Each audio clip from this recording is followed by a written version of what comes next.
Iowa's News Now Sports has your all-access pass to all things Hawkeyes. This is Eye on the Hawks.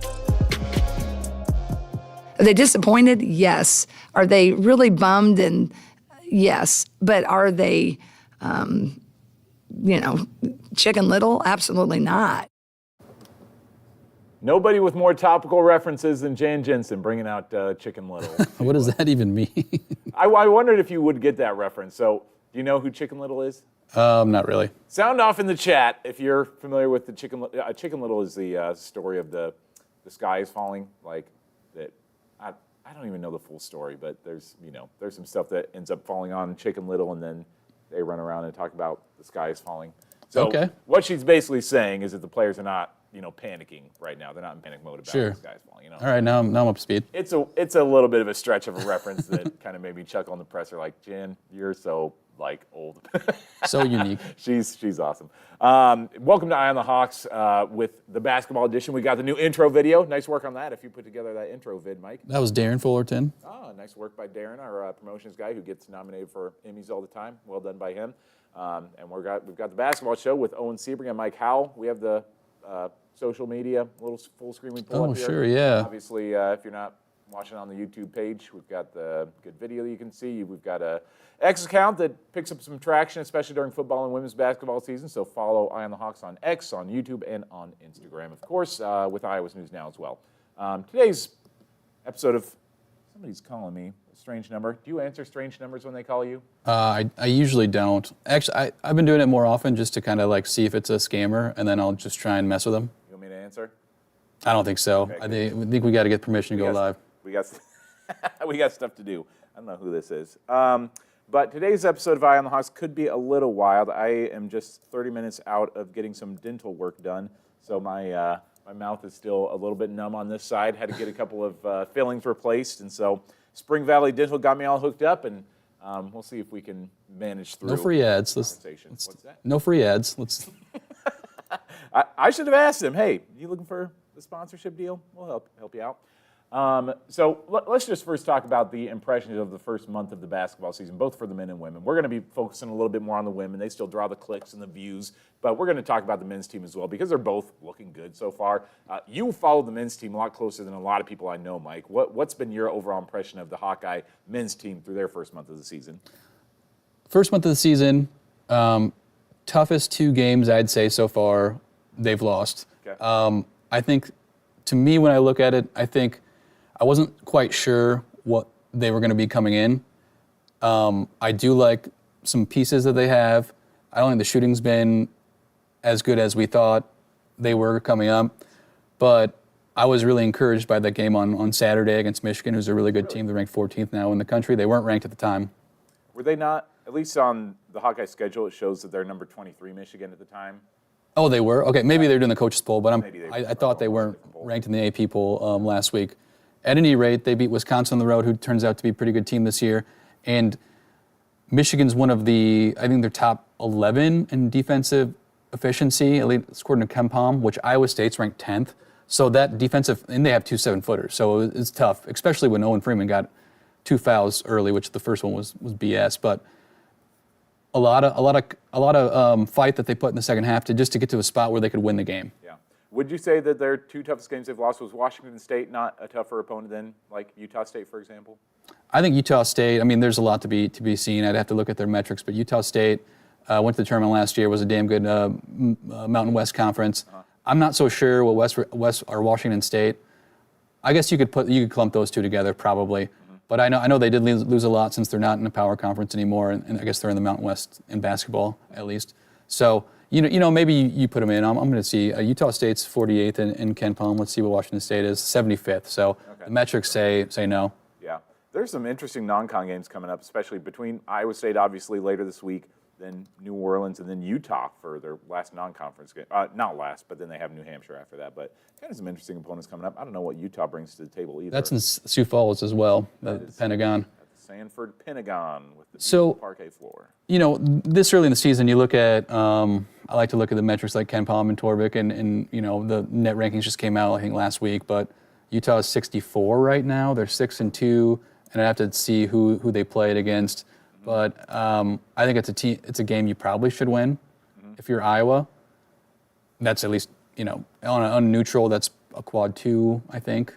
Yeah. So I think that Hawkeye fans have to at least be encouraged by what they've seen over their first several games, that they've only had 2 losses. It is still a team that is, I don't know, still growing with the transfer portal era. Like, I do feel like it still takes time for these teams to completely gel out on the floor. Like, when you have Lodgy Dembele and Drew Thelwell coming in that, like, maybe don't have as much chemistry with the team coming in, I think that takes some time. And I think that, by the Big Ten, hopefully that has come.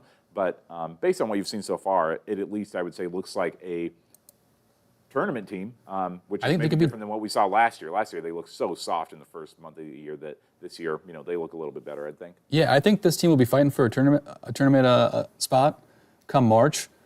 Expanded Big Ten, I'm really interested to see how that plays out, because I think UCLA, USC, Oregon, and to some extent Washington all have been good basketball programs. Oregon's, I think, ranked right now. The one thing I'm seeing, and Seydou Traore was out against Michigan. Sure. He is one of the players that I really enjoy watching, him and Thelwell. Okay. Those 2 transfers that came in, Thelwell's a graduate student, Traore is, I believe, a sophomore this year. They bring like a different aspect, and the defensive intensity throughout the team seems to be a little bit better. So through this portion of the game, or the season, the defense does look a lot better than it has been in years past. Right now, the defensive efficiency, according to KenPom, is around 81, which doesn't sound good, but the last 2 seasons, at the end of the year, they're 157 and 168. So that's almost like 100 spots better. Now, to be fair, Iowa's played a really soft non-con schedule, and that's who they played so far, outside of Utah State, Washington State, and then 2 conference games. So I think, once you get in the thick of Big Ten play, is that going to drop? Probably a little bit. But it really, the defensive effort, and Fran's not known for his defense, but you just, year after year, you see it like, why can't these guards just, play up on them? They're giving too many easy layups. And Michigan was a tough game because they were 2 7-footers, and they were seemingly getting anything they wanted at the rim, which will happen. But to fight back, down 16 and 17 in the second half, 11 late in the game, like, it really showed you something, and you kind of wish that goaltending wasn't called. It was really close. Yeah. To play an extra 5 minutes in overtime. But, those are the cards that are dealt. Yeah. I haven't had a chance to see Traore play in person, so I can't speak much about him yet. He's only played in 5 games so far, but if he gets back to full strength, that could be a difference maker. Anything that surprised you in terms of players? I mean, I feel like coming in, we kind of knew the 3 leading scorers might be Owen, Peyton, and Josh Dix, and that's who it is. Like, has there been anybody that you're like, oh man, he's doing a lot more than I thought? 2 things. Peyton has really been kind of cold. I know he had a hand injury. So I think he started 0 for 9 on Saturday. Really? And against Utah State, he went like 4 for 20 or something. Wow, okay. If that happens, that's bad news, because he's supposed to be your shooter. Yeah. He, one of the guys on the floor that doesn't play that great a defense, to be frank. The one on the surprising side is Price Sanford. Okay. He scored 16 points on Saturday. I don't know what his average is. I should pull that up. But he's really impressed me. I thought he'd be like a role player, but he's almost playing more than that this year. Price is averaging 10 points a night. Pretty dang good for a sophomore. Pretty good for Price, yeah. So that's probably a surprise. I'm kind of surprised that Thelwell isn't a starter yet. I think and I think Brock Harding's good. I think he's just way more effective, at least at driving to the rim, and it's something that, Iowa needs. Brock is, man, I mean, people like that kid a lot too. I mean, he is all energy, all gas, no brakes. Like, that kid brings it. So he's a kid that I'm sure Fran just likes to have in the lineup out there a lot, just because he is so high energy. He's just got such an incredible motor that I think that he's probably just a guy that they like having out there. I should have said more. Like, I like Drew that much, because Brock's had his games where he's played amazing. I think he played pretty well on Saturday, and that's why Drew didn't really see many minutes in the second half. But you remember against Washington State, when you needed a couple big shots in the end, Drew was there, and he has this kind of mentality as a grad student from Morehead State last year, where he's not scared of the moment. And I really, most times that I've seen close games, he's been in the thick, the minutes at the end of the game. Whereas, sometimes they play 2-point guards and whatnot. But I was really surprised at the lack of minutes he got in the second half. Interesting. Okay. Yeah, I look forward to getting a chance to watch a little bit more of them just with football season wrapping up and kind of finishing high school stuff. I haven't had a chance to really focus a lot on the men's team, and so I'm curious to see more what they have to offer. After that Northwestern game with the Josh Dix buzzer beater, I had a chance to be at that. Just incredible night and a fun one for him. Yeah, I saw you on TV in the scrum. Bring it, baby. Was that your first game of the year? No, hang on. What other game was I at? I was at their game against Texas A&M Commerce. Oh, okay. Top part of that game, but actually, yeah. Then that was only my second game of the year, though. But yeah, it's games like that that just help. I mean, the fan base for these Hawkeye men's games is just pathetic right now. Like, those stadiums are empty for the Hawkeye. I mean, the amount of people that saw that Northwestern buzzer beater is tiny. Like, whatever the attendance says on the box score, like, it's wrong. It's padding those numbers maybe by double. Like, there are not a lot of people at those games. I saw a post yesterday that there's still, like, how many thousands of seats still available for the Cy-Hawk game on Thursday? I mean, they're not doing well attendance-wise, the men's team this year. But, I mean, my hope would be that after a game like that, Josh Dix buzzer beater, people are like, okay, we like this team. They're fun. They've got these personalities out there. Maybe that's something that helps drive it up a little bit. I hope so. And you'd think for Iowa State, I think a lot of fans, even though there aren't any spreads out, but I think ESPN BPI has like you can put two teams in. They're about 5-point favorites, Iowa State. I think a lot of people are chalking this up to Iowa's going to get blown out. That's what I really think, because Iowa State's a legit team, and I think they could contend for a Final Four easily this year. So, like, I wonder if that's a bit. I do wonder, though, if it's just the change of the times. It's so much easier to sit at home and watch that. You can flip on a second game, even though there's not really good college football on Thursday. Iowa State's pretty much the only major game on that night. Yeah. But even like, what networks are going to be on? FS1. Even like with the Iowa State, and I'm not trying to throw shade, but it took them a while to get their last home game against Kansas State. Yeah. People to sell that out. Mystifying. I think it's just like you can sit at home, you can get this high definition on your screen, you can watch multiple games, and you can don't have to drive. Yeah. If I were to go to an Iowa game, and I have this year, I've been to a few. It's a 40-minute drive home, and is an excuse? Yes. And is there no excuse for the students? Frankly, the students, and I was a student when Fran got hired, like, they haven't had a good student section since like 2006. So like, I don't know what can get them out except, making a deep run in the tournament, which we haven't done since 99, 98. Yeah. Even the women's games have been really surprised. I mean, they are sellouts, but I mean, those buildings are not sold out, and it's mostly the student section that needs to get filled up there, especially. I could not believe how hard of a time Iowa State football had it selling out their last games. I'm like, you guys like almost sell out games when you're terrible, when you're winning 2 games a year. I don't know how you're not selling out these games now. And for the Iowa men, I kind of get it just because it's been, I mean, the TV thing, watching at home, I guess, but it's like that's been true of the last decade for the most part. I mean, It's not like televised games is new, like to find them somewhere. So it's like I feel like there is something different, and I think it's maybe just some apathy about Fran's program as a whole. Just like this is a team that we know they'll win some games. They're going to maybe win a game in the tournament, if that, and then they'll get bounced before the Sweet 16. Like I think there's just a little bit of boredom. Like there's just not as much excitement around this team, and so that's why they need those games like the Northwestern one to kind of show we have personality. We can bring the same excitement that like maybe you're used to seeing in the past. That could be it. I, as an avid Iowa basketball fan since I was 8 or 9,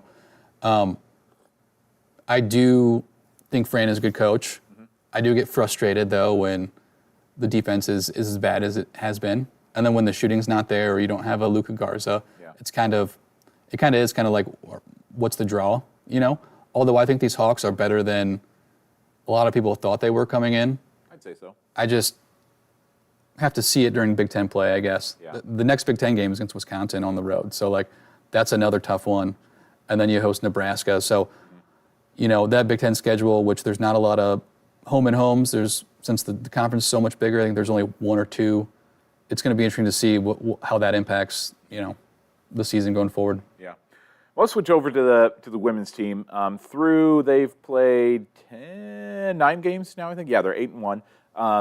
Has the women's team surpassed your expectations, not met expectations about what you thought they'd be? Where are you at with the women's team? That's a good question. I think they probably where I thought they'd be. Okay. I honestly think I thought they'd be undefeated by now. I watching that game against Tennessee, And Tennessee did jump off to like a 10-2 start, and you see the press and their athleticism really did limit what Iowa wanted to do. But heading into the fourth quarter, I don't know if you were watching it, like I thought, like, okay, just close this out. Yeah. You know, but Tennessee is a good team. I think they're a top 20, 25 team. So, you know, Jan after the game, I think, and yesterday when you talked to her, put things into perspective. You know, last year Iowa lost to Kansas State at home, and it was disappointing. And they struggled with an Iowa State team that a lot of people didn't realize was good at the time.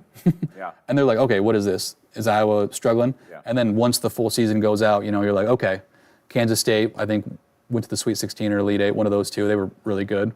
And then Iowa State as well was one of the top teams, the top 20 teams. Did they make Sweet 16 or to get beat by Stanford in the second round? I think they got beat by Stanford in the second round. They might have, yeah. They I just were on remember the cusp of, I think overtime away from a Sweet 16. Yeah, that's probably it. I remember they were pretty good last year. Yeah.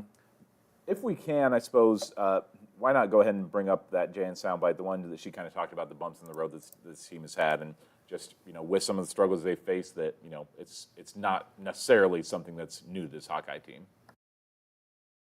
It's going to be like this. The last couple of years, we've had this too. You just remember where we ended, right? So I think being an older coach, I just really get it's the journey, and I don't get so fixated on like, oh gosh, that went wrong. It usually goes wrong until it goes right sometimes, so. And honestly, like, the fact that they struggled and had like 30 turnovers with that high press is probably a good thing in the end, because now they can practice that. It almost seemed like they hadn't I know they have, but when Tennessee was pressing so much and almost the entire game, it almost like, do you guys practice this? Because they were struggling so much. And I think they had 28 turnovers total, and you're just not going to win when you do that. So, and for having a chance to win, even though they lost by 10, there was a chance there, you know. Yeah, it's like with 30 turnovers, that was still like, what, a 3-point game with a minute left? 10 points is bigger spread than what the game actually was. Like, it was still within, 2 or 3 with about a minute left. They're getting, I didn't realize they're getting tested so much early this month. Tested, that's a tough one to say with the half-numb tongue. With Iowa State coming up, they're number 18. I didn't know Michigan State was doing so well. They're number 17 right now.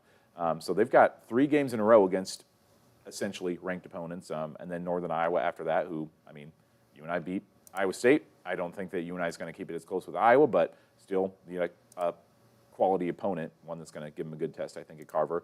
I think that I would not have expected to see them undefeated by now. I would say that they maybe surpassed my expectations a little bit. I don't know if I would have thought that they would beat Virginia Tech by 19 points. I don't know if I thought that they would handle Washington State so comfortably, like come out and go undefeated at their tournament in Cancun that they were playing in.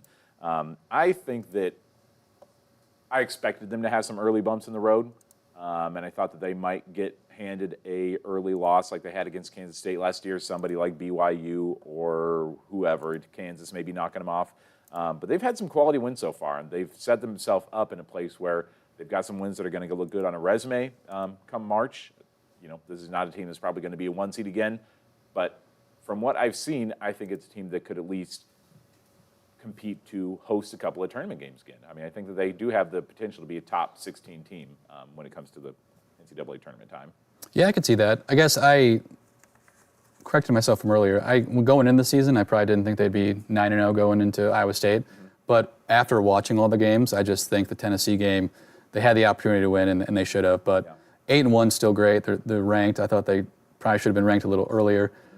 Just because when you bring back Sita Falter and Hannah Stolke, like 2 players, and you still have all like Kylie, Taylor McCabe, good pieces, and then you bring in, the Big East. She was the Big East player of the year, right? Lucy Olson last year. Yeah. I just thought, I understand Caitlin's a huge, anyone's going to be a huge drop-off after Caitlin. But I just kind of thought, plugging in a conference player of the year in another major conference, people would have respected that roster a little more. Yeah, in terms of like having them preseason. Yeah. Yeah. At the end of the day, it doesn't really matter, but I just was like, Lucy Olson's the real deal, and she was almost one of the, top transfer targets of the offseason, so I was kind of a little shocked that they weren't. Yeah, I think that maybe I did not consider, it would be stupid of me maybe to say that I didn't consider oh, they're missing Caitlin Clark. Boy, that's going to be a tough missing piece. Obviously it is, but maybe I just didn't consider all of the ramifications that go into missing a Caitlin Clark with all the, I mean, outside of Lucy, all the players on this roster who have played with her for the last 4 years, 3 years, whatever, how long they've been around, and are just kind of getting used to life without her on the court, just because Caitlin ran the show so much that they just got used to having somebody out there who could kind of come in and save them all the time. And so naturally, when it comes to real game atmospheres, it takes a little bit of time to adjust to that. And Sydney spoke about that a little bit during our press availability yesterday. She talked about some of the adjustments, some of the things that this team is still getting used to without having the Time Athlete of the Year on their roster. It's definitely a change when you go from learning to play with Kaylin and playing without her. But I don't know, I feel like I find myself a little bit like waiting on the perimeter for a shot that I would probably have gotten the past 3 years, and not like, so I just definitely need to be more aggressive on the offensive end. I think for 3 years I learned to play with Caitlin, and now it's definitely an adjustment, but there's no excuses. Like, I'm definitely getting in the gym and do all the things that I can control and know that I can do really well. Yeah, I think just seeing them out there, that makes a lot of sense to me now, I guess. Just that, like, they are used to waiting for shots, or they're used to getting open, and Caitlin's going to find them open for a shot. Just because they've had the greatest basketball player of all time, the greatest assist player of all time on the roster, it takes a little bit of time to adjust to that. And I don't know, Sydney especially, like, I think that I expected a little bit more out of her this season. I will say that, like, in her defense, she's coming off a knee surgery, and she did not get a chance to really practice with the team a whole lot until, well, she didn't even start the season with the team. I mean, she didn't play the first couple of games with them. So she's averaging 5 points a game right now. Seven rebounds is pretty nice. 3 assists, 1.5 steals. But I think maybe I was counting on her to be a little bit more of a scoring threat to start the season. I figured that she'd be more in like the 10 to 12 points a game range based on what we saw out of her in the Big Ten and NCAA tournament last year. Yeah, definitely. I think that's true, and we'll hear from Jan on, you know, her Sydney and Hannah didn't get a lot of reps in the offseason just because of their battle and injuries and whatnot. We'll hear from Jan a little bit later on that. But I guess I did expect maybe Hannah and Sid to be more scoring threat. But 2 things to consider, I think, at least in my opinion. One, they're probably one of the main, more of a scout than they were last year, just because it's so much focused on you can't let Caitlin shoot threes. Yeah. Take that away. So now the defense can sag a little bit because Lucy's not a three-point shooter, at least as much as she was. She can hit a 3. She's more of a mid-range kind of drive to the hoop kind of player. Yep. Now, do they need to do more in than out? I think so, because they've got bigger size and stuff like that. The second point, I totally just blanked on. So. Okay. You want me to give you some time? Yeah. Should we take a break? Go to a commercial for Spring Valley Dental and let you think about what you wanted to say. I will say that as we talked about some of the surprises on the men's team, there have been some of those surprises, some negative. This is okay. I think I'm going. Oh, we got it? Okay. Yeah. I'll pause on that. The freshman contributions, I knew this was a talented class, but what Tegan Mulaney's and Taylor Stremlow, and even in the last few games, Aaliyah Guyton has been able to provide. Yeah. Like, it's just been more well-rounded as a team. As you know, I think Hannah right now, I think she averaged like 14 points last year. Now she's 13.6. Not a drop off, but I think a lot of people expected like her to score more. Right. She's averaging like almost a full more rebound more a game, and almost a full assist more a game. So I think we are getting that in and out game that I was just talking about. But the contributions from the freshmen, I didn't even mention Ava Hayden. That's what you hoped you were going to see, but I wonder if they can expand those roles moving into Big Ten season. Aaliyah Guyton you mentioned, that was just a name that wasn't really on my radar coming in because she had an injury in her senior year of high school, and so didn't see a lot of highlights from her in her senior season. Came in and was injured. She's only played in 4 games so far, but right now in the 4 games she's played, she's averaging 5.8 points a game. Like, I just had not considered that as a viable person to come in and like get reps as a true freshman. So she's been maybe one of my biggest. I mean, there's been a lot of surprises on this team. Aaliyah Guyton's one of them for me. I don't think anybody could have seen this season from Addie O'Grady coming in. Oh yeah. Like, did you know she's leading the Big Ten in field goal percentage right now? Which, of course, she's going to score layups, but that's still like a welcome surprise compared to last year when I feel like she missed one bunny a game, or maybe even two. Yeah, and I wish I didn't get a chance to. Addie's name didn't really come up during the presser yesterday, but I'd love to ask Jan about this at some point because during media day for this team, Jan told us like almost unprovoked, like we were just kind of talking about the freshmen, and she brought up Ava Hayden and said Ava's really separated herself as the best center on the team, like that she's separated and becoming like somebody who like we really can count on her, like she's showing what she's got. And so I was really expecting to start the year like Ava's going to come out, be the starter from day one, and she's going to be the one scoring 10 points a night. But all of a sudden, in the exhibition in the first game of the year, Addie O'Grady is out there, and now she's the one that, as you say, what did you say, leading the Big Ten in field goal percentage? Yeah, there's a minimum shots that I'm way up, but there's like a couple players who have like, shoot 2 shots a game. Or whatever, yeah. But she has like, it's like 70% right now. Wow, 15 points a night.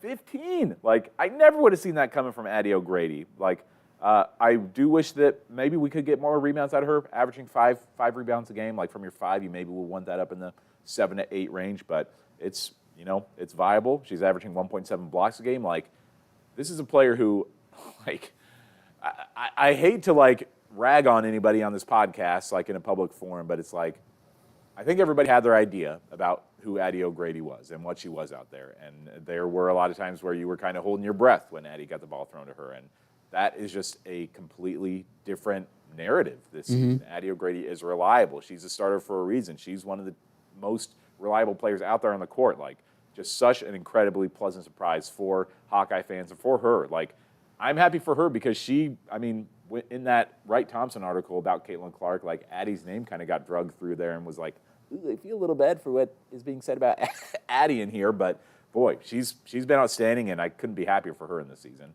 Yeah, almost 2 blocks a game, too. I guess heading into the season, over-under on minutes per game, what did you think Ava was going to play? I thought that she would be starting by now, that she'd be the starting 5. So did I. Like, 9 minutes a game if she's playing. I thought it'd be much more. And I thought it'd be like 23 or something. And she didn't get that many minutes, I feel like, against Tennessee. I did run to go grab a pizza in the third quarter, halftime in the third quarter, so I missed that if she played a lot. Roscoe's. No ads. Got it. Yeah. Well, you asked. I never had at Roscoe's.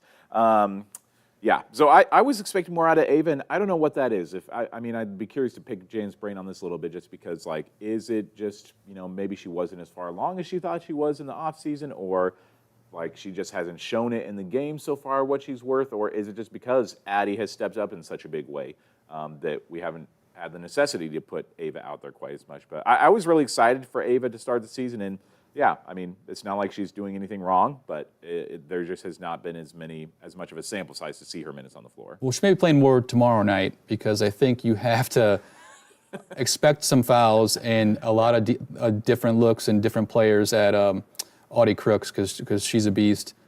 That's going to be a tough matchup for Ava or Addie. So yeah, and do you think that they're going to get more of that defensive assignment, or like will Hannah have that defensive assignment against? I think it's got to be those two, just because they're taller, the size factor. As much as I love Audie Crooks, like I can't stop talking about how much I love watching her play, and she's just the most like fun, pleasant person to be around. She does surprise me sometimes with games where she does not show up as much as I think she should. Like last year against Iowa was one of the big ones. Like Sharon Goodman, like totally shut Audie Crooks down. Mm-hmm. Sharon Goodman's somebody who like didn't even see the floor in the second half of the season. I don't know what happened there, but she like had a couple of blocks on Audie. Like Audie looked totally confused by what Sharon Goodman brought to her. Against UNI, like UNI lost their like all-conference starting center right before the Iowa State game. Audie should have come out there and dropped 40 on UNI, and like UNI, just their defensive presence totally shut Audie down in the first half. So there are times where Audie looks very mortal, and so I think that a capable defensive team like Iowa could be in the post with Addie, with a combination of Addie and Ava, could do something against her. Yeah, they both got an inch on her, so that will be probably the matchup that one of the big matchups that will decide the game. If Audie can do everything that Iowa State wants her to do, I wonder like how Iowa responds to that. Yeah, and the time is coming for Hannah, I think, too. I mean, again, right now, 13 points a game, 7 rebounds a game, 2 assists, like. Good numbers. She's taking more three-pointers. Hey, free throw percentage, 73%. She's hitting those free throws, baby. Three-point percentage, 17%. Not so great on the three-pointers, but, she's getting her reps in. She's going to get there eventually. And I had to ask Jen about that yesterday, too, just because, as we say, she was somebody who was maybe getting All-American consideration at the start of the season. And it just maybe hasn't come so far yet. But Jan, I mean, I don't think she even liked me asking the question about Hannah. Like, she took a little bit of personal offense to that, I think. She really wanted to stand up for Hannah. So here was her response when I asked about just Hannah's struggle so far this season. This is what happens when she didn't. I think everybody just kind of, everybody but myself maybe, like, she didn't take reps till September. She did not take reps until September. That's April, May, June, July, August. 5 months. She's trying to come in and cram all that the rest of the country got, the rest of our team got. And when we're coming, if you're going against some, pretty great teams, all those reps you missed, it's going to be a little bit of a challenge. So that 4 position, the versatility it requires, that's a lot. And that was my biggest disappointment for her, is that she missed that. But think how good she is and has been despite that. And now we can really pinpoint when she's using those extra minutes, because it's never about practice. It's always the extra. What you're going to try to work on, in overtime. I think we can really now know. I think that'll help her really realize what she's, we got to focus on. Not a game. We're talking about practice.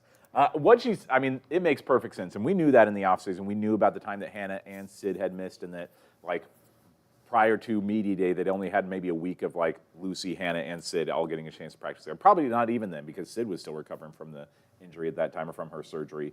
So, yeah, it made sense. And I think that Jan probably feels the need maybe to stick up for Hannah a little bit, just because, number one, she's adored by the team and by the fan base. I think anytime she hears some slander against Hannah about people being frustrated with her lack of production so far, she probably takes it a little bit personally, because she's a post player. Jan's probably been working with her very closely ever since she was a true freshman on this team.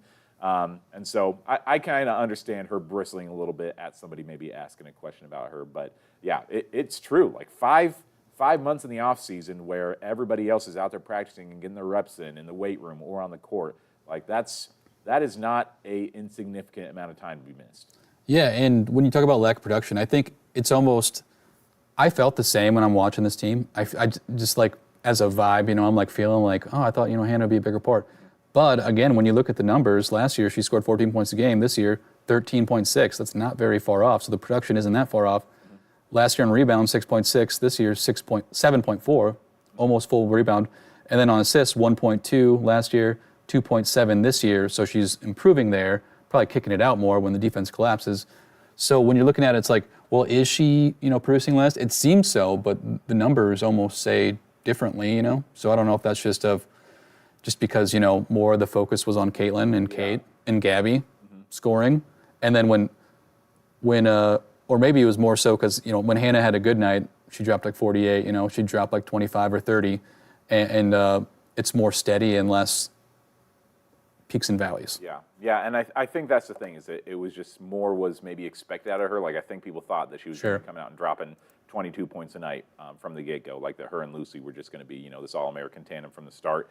And so I think that might be the case. That there was maybe a little bit too much expected out of her for somebody who had off-season injuries. And that's why I think people should be encouraged by this team being 8-1 so far, getting how many wins over Power 4 opponents? BYU, Big 12 team.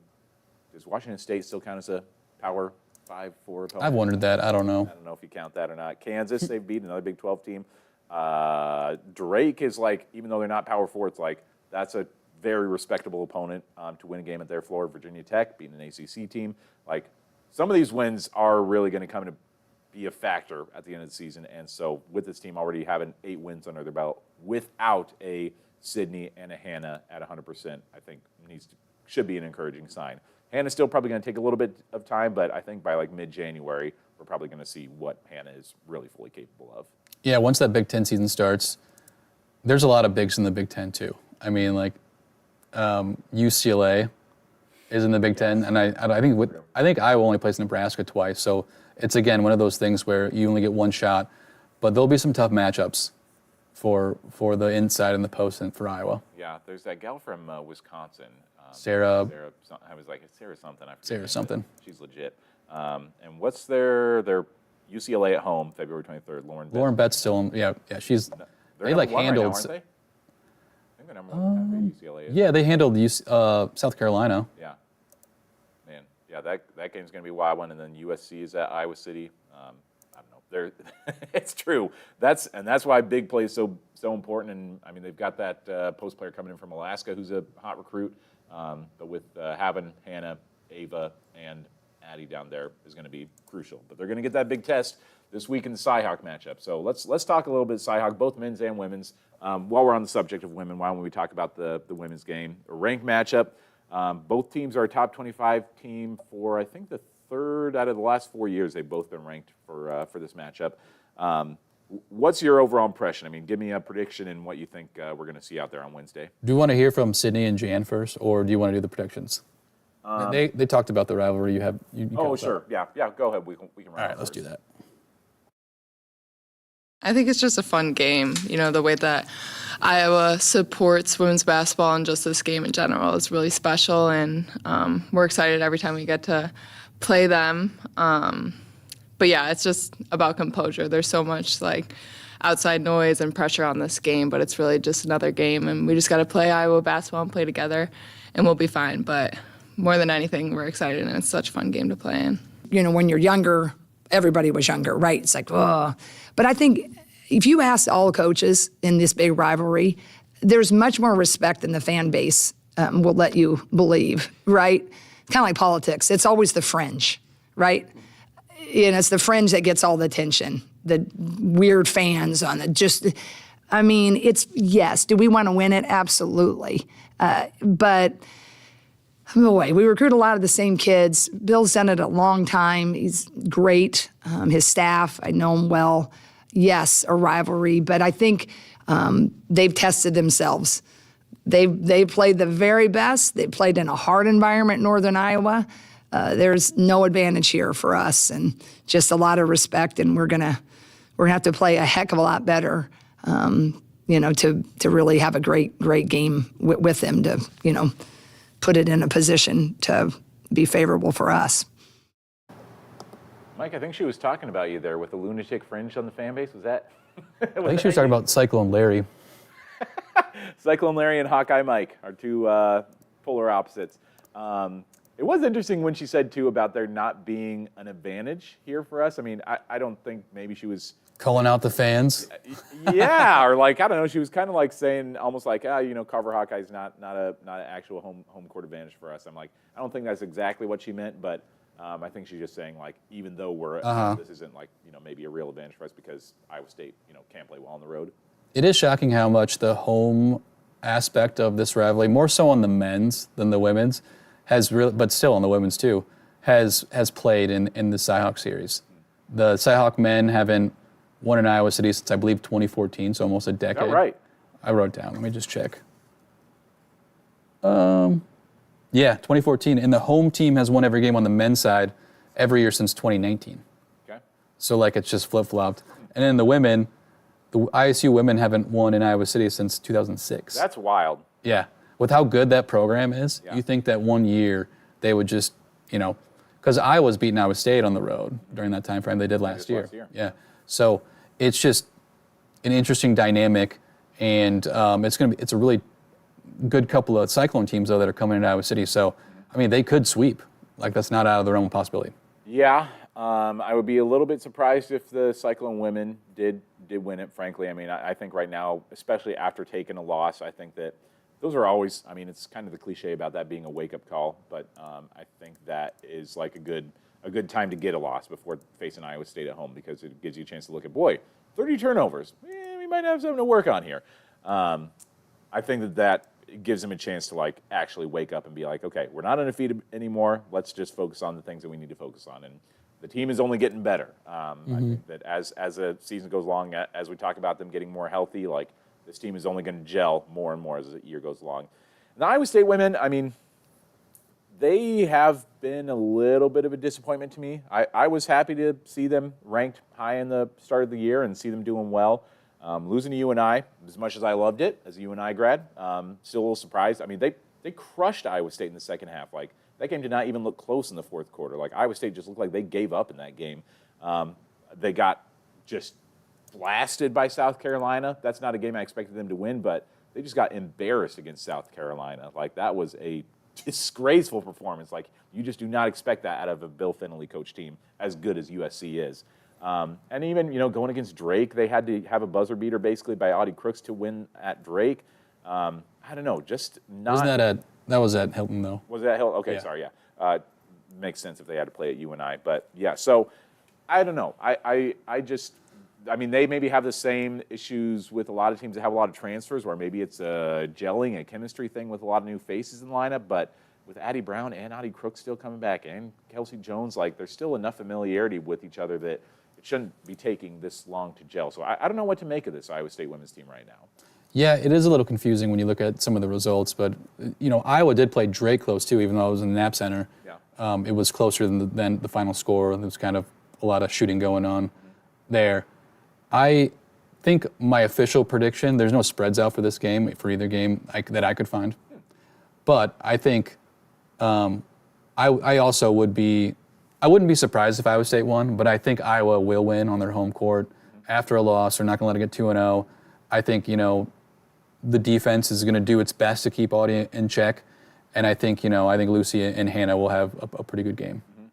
Audie is just still not maybe the consistent player that they need her to be. She has her times where she'll show up and drop 40, but you have the UNI games where she's a ghost in the first half. And so maybe they get the 40-point Audie against Iowa, but I would be a little surprised if that happens on this Wednesday night. Is that weird that there's not spreads yet? I mean, for the day ahead of a major women's college basketball game, there's not a spread out there? I don't think so. College basketball, they usually only have the night of. College football, they usually have the next week's ready to roll, but I could not find one, at least. Iowa State's ranked higher. Do you think Iowa still be favored in that game? I think they'll be favored by a couple points. Just, I don't know I haven't seen, the men's power rankings are easier to find because of Ken Palm and Torvik. But the women's I have trouble finding because I can't find a good site that has these power rankings and these gambling sites use. Yeah. So I'm not quite too sure, but I would be surprised if Iowa State was favored, even though they're 5 spots higher than Iowa. Just the home court aspect, what they've done on the court. I think Iowa, when you look at it, I mean, playing South Carolina is a tough environment. Right. You have to give them credit for doing that, but they did get beat by 40 or something. And they scored 2 points in the first quarter, I think. Yeah, it was bad. But at the same time, it's that's a pretty good job by scheduling them just to test yourself. Sure. South Carolina's the best program in the sport right now.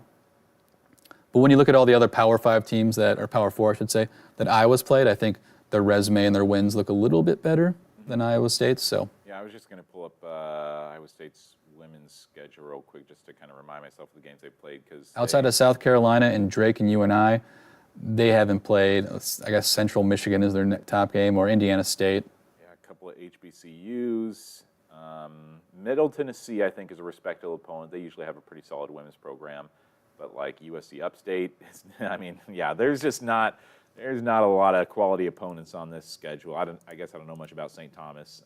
They're a recent Division I call-up. So I don't know. This really is the first, outside of USC, maybe the first time they've really faced a high-quality Power 4 opponent. So we're both going Iowa to win this on Tuesday or Wednesday. I mean, I would pick Iowa to win. Yeah, I think so. I'm mostly interested to see the Iowa UNI game in a couple weeks, see if UNI can be state champs this year. But yes, between Iowa and Iowa State, I think that I still like Iowa's chances in this one. I think the experience still comes out a little bit. I mean, they have an older roster. Iowa State, as much as they have a lot of good talent on that team, a lot of them are still sophomores, and so I think that team is still finding its footing a little bit. The number one thing though, cut down on the turnovers, and obviously when they're not playing high pressure press, it's going to be a little easier, but.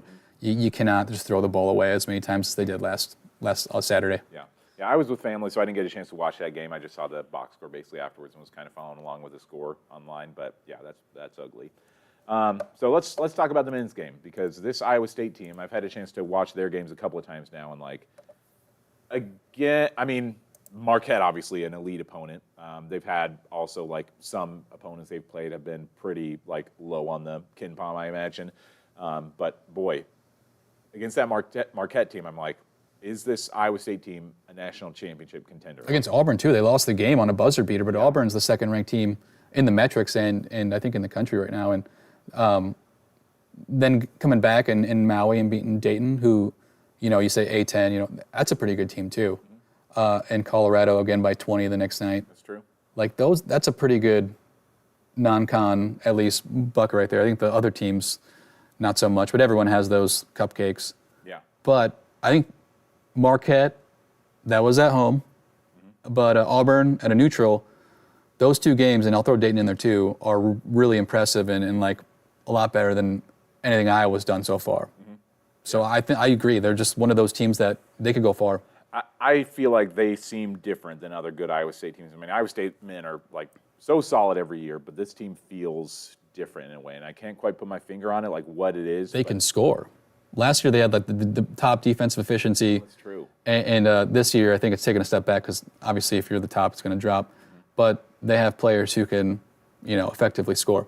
And it's so many different guys. I mean, Taman Lipsey was like their guy that was supposed to be their star coming in, and he's like not really been that good so far. Like he just hasn't really been as much of a factor as like Keyshawn Gilbert and Milan Momcilovic and Joshua Jefferson's been playing great, and Curtis Jones has been great. Like they just have so many weapons, so many different guys that can hurt you, which is not the case with Iowa. I mean, they've got some talented players, but it's like it's going to be Peyton, it's going to be Owen, Josh is going to have his nights. Price has been okay, but like they just don't quite have like that depth across the board with like 8 different guys who can drop 20 points on any given night, which Iowa State does have. And I don't know, man. Iowa State, like, I can't say enough about this team so far. They just look like a team that is built for a deep tournament run, which I know we've said before about Iowa State, and they seem to always kind of get tripped up in the Sweet 16, but this team feels a little bit different to me. 100%, and that's why for my official men's pick, I think Iowa State, if we're going around the 5 points that I saw, on the metric site, if we're going to go -5, I would take that bet in a heartbeat, Iowa State -5, even though it's on the road. They haven't won here in 10 years. I think that changes. If it doesn't happen and Iowa somehow wins this game, I'll be ecstatic. Nobody will love it more than this. I know, right? But I just don't see it happening. And it's not necessarily the end of the world for this program. Obviously, you want to beat your rival, but top 3 team coming in, it's going to be tough to get them off their game. And can their defense be good enough? And I just don't trust it until I see it. So that's why I'm going to pick Iowa State here. Highest ranking for Iowa State since, 1957 or something like that? Yeah, I heard that stat, and that's kind of wild. That's you crazy. think in 2000s when Jamal Tinsley and Marcus Fizer were there, they were ranked, at least some point in the season? Yeah. I guess I would have thought so. I mean, those teams were unbelievable. I was a bigger Iowa State fan when I was like in middle school and early high school than Iowa or anybody else. And I love that Marcus Fizer team, especially. They went to the Elite Eight. Quick question: is the Big 12 Iowa State's to lose? Kansas got beat twice this week. They were number 1 ranked last year against Missouri, and I'm blanking on the other one. But 2 losses as the number 1 team. They lost to Creighton. Creighton, yes, that's on the road. At this point, let me check out the standings real quick. I have to think so. Like at this point, this looks like they've got to be the best team in the Big 12. Houston's ranked 15th. Surprisingly few ranked teams in the Big 12 right now. Cincinnati's 22. Yeah. Cincinnati's. I'm still getting that through my head that Cincinnati's a Big 12 team, and Scott Frost is a Big 12 coach now. Well, Arizona's rated highly, and they're 4-4 right now. That's wild. Looking at this lineup of Big 12 teams, I have to think that they're the ones that, it's theirs to lose. Utah's 6-2 right now. BYU, I think, is a respectable team. I've heard some good things about BYU. So as the Big 12 is every year, like there's going to be good games out there. But I don't know. Iowa State looks like I think any of the national prognosticators would agree that Iowa State probably looks like the best team in the Big 12 right now through most of their non-conference schedule. Let me ask if you are you part of this? Would you agree with Jan Jensen's assessment of this being, kind of like politics and like with their, just the loud, most obnoxious ones being the ones that get all the press? Because I don't think I cut that in the soundbite, but I think it was something that she said that, for the most part, I think these teams are kind of rooting for the other when they're not playing against each other. Is there ever a scenario where you're rooting for Iowa State? I have before. Yeah? I wasn't last Saturday in the Big 12 title game. Okay. Let's just say I'm a Cam Scadaboo fan club member. Yeah. I think more often than not, I like to root against them, just because not the team. I actually like watching Matt Campbell coach teams, and I'm turning to football now. Yeah. The basketball team, I usually root against, but I just know the fans and don't particularly like them that much. Well, as a fan, not as a person, you know. So I like to see them, lose whenever I can see it. If Iowa State men are playing in the Elite Eight with a trip to the Final Four on the line, are you rooting? No. I mean, last year, weren't they in the Elite Eight last year? I was rooting for Miami. They were in the Sweet 16 last year. They beat Miami, right? I believe so. Yeah, I was rooting for the Canes. Yeah. It's all about the U. Is it any different with Iowa State women? Like if let's say they're in the second round, got a chance at the Sweet 16, are you rooting for the Iowa State? I think I was rooting for Stanford. They lost to Stanford, right? Yeah. Yeah.